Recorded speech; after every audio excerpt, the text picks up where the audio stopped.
ఒకే విమాన శిఖరం కింద గర్భగుడిలో రెండు ప్రధాన విగ్రహాలని దర్శనం చేసుకోవడం ఇక్కడ ఒక గొప్ప అద్భుతం. దీన్నే సుదర్శని పుష్కరిణి అని, నరసింహసాగరం అని, కుమార తీర్థం అని అంటారు. గుడి ప్రవేశంలో కళ్యాణకట్ట ఉందండి. ద్వారకా తిరుమలను దర్శించిన భక్తులు పెద్ద తిరుపతి లాగానే తలనీలాలు ముక్కుగా సమర్పించడం ఇక్కడ కూడా ఆనవాయితీగా వస్తుంది. ఇంకా మీకు దగ్గరలో చూడవలసిన ప్రదేశాల గురించి చెప్పాలంటే శ్రీ బ్రహ్మరాంబ మల్లేశ్వర స్వామివారి దేవస్థానం, కుంకులమ్మవారి ఆలయం, ఇంకా ఇక్కడ నిత్యాన్నదాన ట్రస్ట్ వచ్చి రోజు భక్తులకి ఉచిత భోజన సదుపాయం కూడా ఇక్కడ ఉందండి. మేమైతే కొండపైన ఉన్న ధర్మాపుర నిలయంలో స్టే చేసామండి. ఏలూరు తాడేపల్లిగూడెంలో ఎక్స్ప్రెస్ రైళ్లు ఆగుతాయండి. అలాగే ఇక్కడ చుట్టుపక్కల ఏ గ్రామం నుంచి అయినా సరే మీకు ఏపీఎస్ఆర్టీసీ బస్సులు మీకు ఈ ద్వారకా తిరుమల చేరుకోవడానికి ఉన్నాయి. భక్తులందరికీ నమస్కారం. ఎయిర్ స్టూడియోస్ వ్యూవర్స్ కి స్వాగతం, సుస్వాగతం. ఇప్పుడు మీకు మన దక్షిణ భారతదేశంలో అలాగే మన తెలుగు రాష్ట్రాల్లో ప్రసిద్ధ ప్రముఖ వైష్ణవ దేవాలయాల్లో ఒకటైన ద్వారకా తిరుమల శ్రీ వెంకటేశ్వర స్వామి వారి ఆలయాన్ని చూపించబోతున్నానండి. ఈ పుణ్యక్షేత్రాన్ని చూపించడమే కాకుండా ఇక్కడ జరిగే పూజలు, ప్రత్యేక పూజలు, కళ్యాణ సేవ, ఆలయ చరిత్ర, అలాగే పూజా రేట్లు, టైమింగ్స్, ట్రాన్స్పోర్టు, అలాగే దగ్గరలో చూడవలసిన ప్రదేశాలు, రూమ్స్ వివరాలు, ఇలా మొదలైన అన్ని వివరాలు కూడా నేను మీకు ఈ వీడియోలో షేర్ చేస్తానండి. సో వీడియో చివరి వరకు చూస్తే మీకు మొత్తం ఇన్ఫర్మేషన్ లభిస్తుంది. అలాగే ఇప్పటి వరకు మన ఛానల్ని ఎవరైనా సబ్స్క్రైబ్ చేసుకోకపోతే మాత్రం నా ఛానల్ని సబ్స్క్రైబ్ చేసుకుని నన్ను సపోర్ట్ చేయాలని కోరుకుంటున్నానండి. అలాగే లైక్, కమెంట్ మాత్రం మర్చిపోవద్దు. ఈ ద్వారకా తిరుమల దేవస్థానం ఆంధ్రప్రదేశ్లోని ఏలూరు జిల్లాలో ద్వారకా తిరుమల మండలంలోని ద్వారకా తిరుమల అనే గ్రామంలో ఉందండి. ఈ ఆలయం ఆంధ్రప్రదేశ్లోని ఏలూరుకి 42 కిలోమీటర్ల దూరంలో, అలాగే తాడేపల్లిగూడెంకి 47 కిలోమీటర్ల దూరంలో ఉందండి. ఏలూరు తాడేపల్లిగూడెంలో ఎక్స్ప్రెస్ రైళ్లు ఆగుతాయండి. అలాగే ఇక్కడ చుట్టుపక్కల ఏ గ్రామం నుంచి అయినా సరే మీకు ఏపీఎస్ఆర్టీసీ బస్సులు మీకు ఈ ద్వారకా తిరుమల చేరుకోవడానికి ఉన్నాయి. అలాగే షేర్ ఆటోలు కూడా అవైలబుల్ గా ఉన్నాయండి. అసలు ద్వారకా తిరుమల అంటే తెలియని వారు ఉండరండి. ఎందుకంటే అంత ప్రఖ్యాతిగాంచినదండి ఈ ద్వారకా తిరుమల. ఇంకా ఈ ఆలయాన్ని చిన్న తిరుపతి అని కూడా అంటారండి. అలాగే ఇక్కడ కొలువై ఉన్న శ్రీ వెంకటేశ్వర స్వామి వారిని చిన్న వెంకటేశ్వర స్వామి అని కూడా పిలుస్తారు. పెద్ద తిరుపతి తర్వాత ఈ చిన్న తిరుపతిని 2వ స్థానంలో ఉందండి. ఎందుకంటే పెద్ద తిరుపతిలో మొక్కుకున్న మొక్కులు కొన్ని కారణాల వల్ల అక్కడికి వెళ్ళలేని వారు ఇక్కడ ఈ ద్వారకా తిరుమల ఆలయంలో మొక్కులు తీర్చుకుంటారండి. అది అనాథగా వస్తున్న ఆనవాయితీ కూడా అండి. కానీ ఇక్కడ మొక్కుకున్న మొక్కులు మాత్రం పెద్ద తిరుపతిలో తీర్చడానికి లేదండి, ఇక్కడే తీర్చుకోవాలండి. అంత పవర్ఫుల్ అండి ఇక్కడ చిన్న వెంకటేశ్వర స్వామి వారు. ఒకే విమాన శిఖరం కింద గర్భగుడిలో రెండు ప్రధాన విగ్రహాలని దర్శనం చేసుకోవడం ఇక్కడ ఒక గొప్ప అద్భుతం. ఒక విగ్రహం పూర్తి విగ్రహం, మరొకటి స్వయంభూ వెంకటేశ్వరుని రూపంలో పైభాగానికి చెందిన సగం విగ్రహం. ఈ విగ్రహం ద్వారకా మహర్షిచే ప్రతిష్ఠితమైన విగ్రహం. పాదాల భాగం మాత్రం భూమిలో ఉన్నాయంటండి.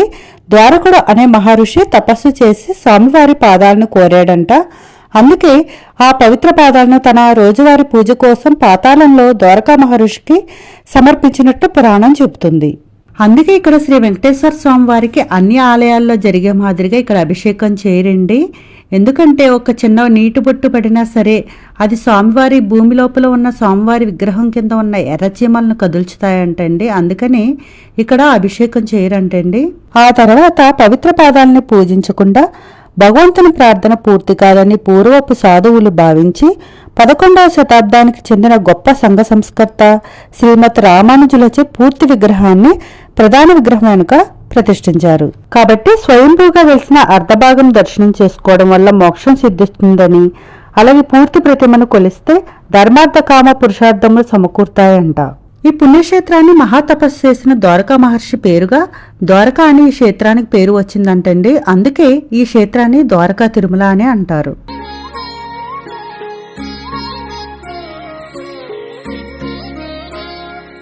బ్రహ్మపురాణం ప్రకారం శ్రీరాముడి తాత అజమహారాజు తన వివాహాన్ని ఇక్కడ శ్రీ వెంకటేశ్వర స్వామి వారిని పూజించినట్లు కూడా పురాణం చెప్తుందండి. ఇక్కడ శ్రీవారి ధర్మరథం అనే పేరు గల ఉచిత బస్సులు కూడా చాలా ఉన్నాయండి.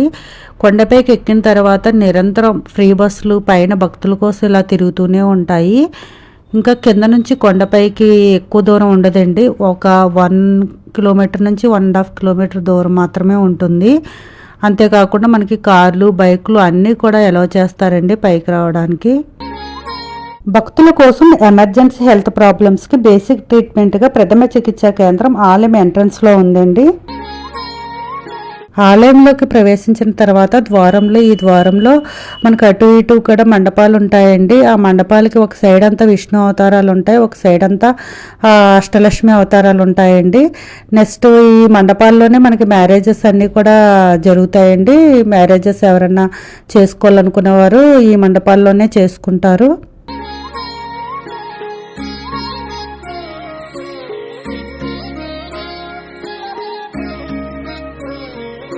ఒకసారి ఇక్కడ స్వామివారి పుష్కరిణి చూసేద్దామండి. పుష్కరిణి అంటే మన అందరికీ తెలిసిందే కదండి. దీన్నే కోనేరు అని కూడా అంటారు.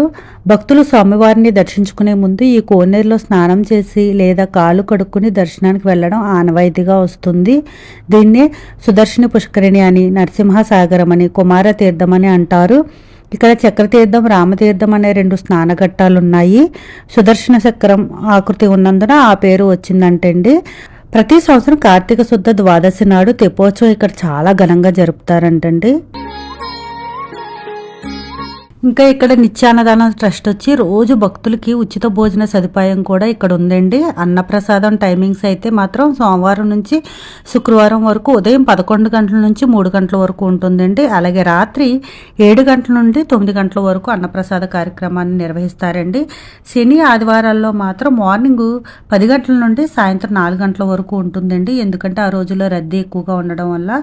అలాగే తిరిగి సాయంత్రం మళ్ళీ 7 గంటల నుండి 9 గంటల వరకు అన్నప్రసాద కార్యక్రమాన్ని రోజు నిర్వహిస్తారండి. ఇక్కడ ఒక్కులమాత అన్నదాన భవనంలో ఈ అన్నదానం జరుగుతుందండి. ఇది గుడి నుంచి మనకి 2 కిలోమీటర్ల దూరంలో ఉంటుందండి. టెంపుల్ ఎదురుగుండా మరియు అన్నప్రసాద భవనం దగ్గర లడ్డు ప్రసాద కేంద్రాలు ఉన్నాయండి.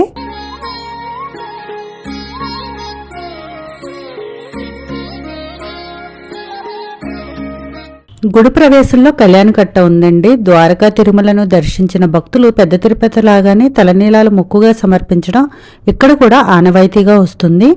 వెంకటేశ్వరుడు పద్మావతి దేవిని వివాహం చేసుకోవడానికి పూర్వం ఆశ్రమ జీవనం గడుపుతున్నప్పుడు తన ఆవు పాలు తాగుతున్నాడని ఒక పశువుల కాపరి కోపంతో కొట్టడంతో తలపై ఆ దెబ్బకు కొంత చర్మం కందిపోయి జుట్టు తొలగిపోతుంది.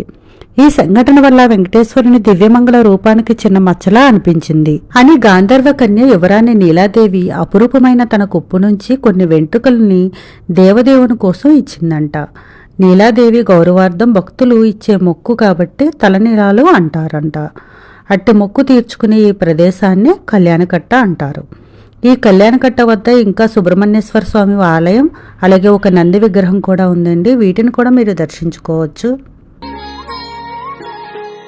ఇంకా మనం ఇక్కడ స్టే చేయడానికి రూమ్స్ ఫెసిలిటీస్ కూడా చాలా ఉన్నాయండి. అవి ఏమిటంటే పద్మావతి అతిథి గృహం, ఆండాల అతిథి గృహం, రాణి చిన్నమయ్యరావు సత్రం, సీతా నిలయం, టీటీడీ అతిథి గృహం, కొండపైన ధర్మ అప్పారావు నిలయం, అల్వార్ సదనం, కొండపైన విశాలమైన డార్మెటరీ వంటి వసతి గృహాలు ఉన్నాయండి. మేమైతే కొండపైన ఉన్న ధర్మప్పారావు నిలయంలో స్టే చేసామండి. ఇది సూట్ రూమ్ అండి, విత్ ఏసీ ఉంటుంది. 1600 రూపీస్ వరకు దీని ఛార్జ్ ఉందండి. చాలా విశాలంగా ఉంది, చాలా బాగుందండి. ఇలా 2 రూమ్స్ వచ్చాయి. మొత్తం 3 బెడ్స్ ఉన్నాయండి. సోఫా సిట్టింగ్ కూడా ఉంది. ప్లస్ ఏమో వాష్రూమ్స్ కూడా చాలా చాలా నీట్గా ఉన్నాయి. మధ్యలో మనకి ఇలాగ వాష్ బేసిన్ కూడా ఎక్స్ట్రా ఇచ్చారు బ్రషింగ్ చేసుకోవడానికి. సో నాకైతే చాలా బాగా నచ్చింది. అంటే మేమైతే దీన్ని ఆన్లైన్లో బుక్ చేసుకున్నాము. ముందే బుక్ చేసుకుంటే బెటర్ అండి. ఆన్లైన్లో బుక్ చేసుకుని రావాల్సి ఉంటుంది మీరు. అప్పటికప్పుడు అంటే కొద్దిగా కష్టమే. ఒకవేళ ఖాళీ ఉంటే ఇస్తారు. నేను ఈ website details, room booking details, website అన్నీ కూడా నేను ఈ వీడియో డిస్క్రిప్షన్లో షేర్ చేస్తానండి. మీరు అక్కడ ఒకసారి చెక్ చేసుకోవచ్చు. ఇంకా ఇక్కడ జరిగే పూజలు, ప్రత్యేక పూజలు, అలాగే వాటి టైమింగ్స్ గురించి తెలుసుకుందామండి. ఇక్కడ తిరుకళ్యాణోత్సవం సంవత్సరానికి 2 సార్లు చేస్తారండి. అన్ని ఆలయాల్లో ఒకసారి చేస్తే ఇక్కడ మాత్రం 2 సార్లు చేస్తారు. ఇక్కడ 2 విగ్రహాలు ఉండడం వల్ల ఒక్కో విగ్రహానికి ఒక్కోసారి లాగమాట. ఒకటి వైశాఖ మాసంలో శుద్ధ దశమి నుండి విదేయ వరకు ప్రతిష్ఠించిన విగ్రహం కోసం చేస్తారండి. మరొకటి ఆశ్వయుజ మాసంలో విజయదశమి నుండి విదేయ వరకు ప్రతిష్ఠించబడిన విగ్రహం కోసం జరుపుతారు. ఈ తిరుకళ్యాణోత్సవంలో స్వామివారికి అలంకరణ, సాంస్కృతిక ఉత్సవాలు, భజనలు, ఉపన్యాసాలు, కళ్యాణోత్సవం, రథోత్సవం ఎంతో ఘనంగా నిర్వహిస్తారు. ఇంకా సీతారామ కళ్యాణం, కృష్ణాష్టమి రోజు ఒట్ల పండగ, భోగినాడు గోదా కళ్యాణం, మాఘమాసంలో రథసప్తమి, కనుమనాడు గిరి ప్రదర్శన, ప్రతి నెల ఏకాదశి, పౌర్ణమి, అమావాస్య తిథుల్లో విశేష ఉత్సవాలు మొదలైనవి చాలా అద్భుతంగా జరుపుతారు. ఇంకా నిత్య పూజల గురించి చెప్పాలంటే సుప్రభాత సేవ, తీర్థపు బిందె, ప్రాతకాలార్చన, బాలభోగం, గోష్ఠి, ఆర్జిత పూజ, వేదపారాయణం, మహానివేదన, సాయంకాలం అర్చన, పవలింపు సేవ, ఏకాంత సేవ వంటి పూజా సేవలు నిత్యం చేస్తారండి. ఇంకా వీటి టైమింగ్స్, రేట్స్ అయితే ఇలా స్క్రీన్ మీద చూపించిన విధంగా ఉన్నాయండి. ఇంకా టెంపుల్ టైమింగ్స్ మార్నింగ్ 4 గంటల నుంచి నైట్ 9:30 వరకు టెంపుల్ ఓపెన్ ఉంటుందండి. కానీ మధ్యలో మధ్యాహ్నం మాత్రం 1 గంట నుండి 3 గంటల వరకు విశ్రాంతి సమయం అండి స్వామివారికి. కాబట్టి ఈ టైంలో క్లోజ్ ఉంటుందండి టెంపుల్. ఆ టైంలో దర్శనాలు కూడా ఉండవు. ఇంకా స్పెషల్ దర్శనానికి అయితే 200 రూపీస్ వరకు టికెట్ ఉందండి. ఈ స్పెషల్ దర్శనం వచ్చి ఒక 15 మినిట్స్లో మీకు కంప్లీట్ అయిపోతుందండి. ఇంకా ప్రోటోకాల్ విఐపి దర్శనం లెటర్స్ ఉంటే ఇక్కడ ఈ ఆఫీస్లో చూపిస్తే వారే దగ్గరుండి మీకు ఈ దర్శనం స్పెషల్గా చేయిస్తారు. కానీ ఈ దర్శనానికి కూడా మీరు 200 రూపీస్ చెల్లించాల్సి ఉంటుందండి. ఇంకా కొత్తగా ఇక్కడ అనంత పద్మనాభ స్వామి ఆలయాన్ని కూడా నిర్మిస్తున్నారండి. అతి త్వరలో భక్తుల కోసం ఈ టెంపుల్ కూడా ప్రారంభం కానుంది.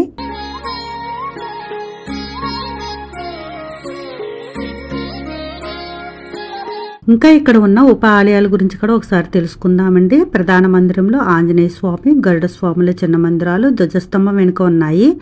ప్రధాన ఆలయానికి తూర్పు వైపున యాగశాల, వాహనశాల, మహానివేదనశాల ఉన్నాయండి. 4 దిక్కులు 4 గోపురాలు ఉన్నాయి.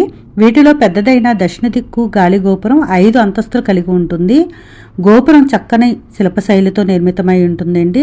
ప్రధాన ద్వారం లోపల గర్భగుడికి అభిముఖంగా ద్వారకాముని, అన్నమాచార్యుల విగ్రహాలు ఉన్నాయి. ద్వారం పై భాగాన లోపల సప్త ఋషుల విగ్రహాలు ఉన్నాయండి.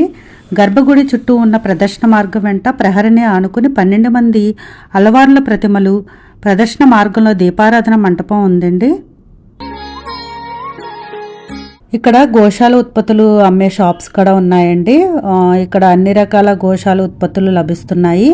స్వామివారికి వాడిన పూల చేత ఇక్కడ అగరబత్తులు వంటివి తయారు చేసి అమ్ముతున్నారు. టెంపుల్ దగ్గరలో ఇలా గోశాల ఉండడం వల్ల ఇక్కడ స్వచ్ఛమైన ఆవు పిడకలు, శుద్ధమైన ఆవు నెయ్యి, పాల కొవ్వులు ఇలా చాలా చాలా దొరుకుతున్నాయి.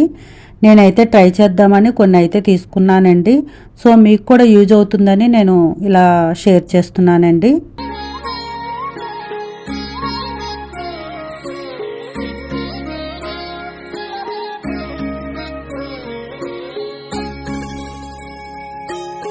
ఇంకా పూజా సామాగ్రి కోసం అయితే గుడి దగ్గరనే అన్ని షాప్స్ ఇలా అందుబాటులో ఉన్నాయండి. అన్ని సామాగ్రి ఇక్కడ లభిస్తున్నాయి. పూజకు కావాల్సిన అన్ని సామాగ్రి, స్వామివారికి మనం సమర్పించుకోవాలనుకున్న ఐటమ్స్ అన్నీ కూడా ఇక్కడ దొరుకుతున్నాయండి.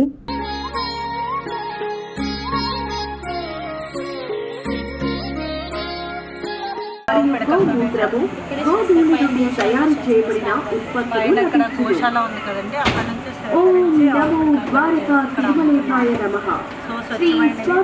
గోశాలలోని గోవుల నుండి సేకరించిన పాల ద్వారా తయారు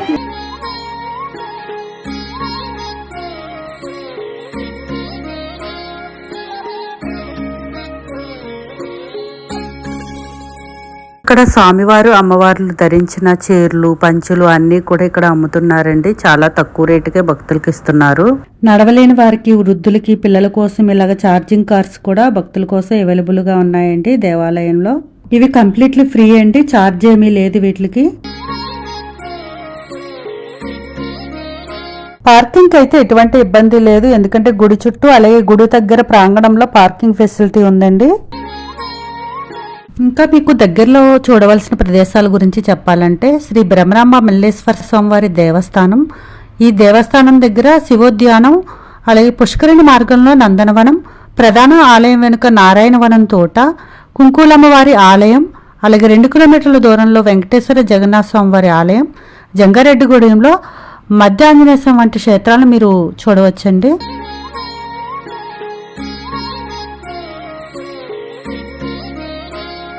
చూశారు కదా వెంకటేశ్వర స్వామి ద్వారకా తిరుమల టెంపుల్ ఎంత బాగుందో.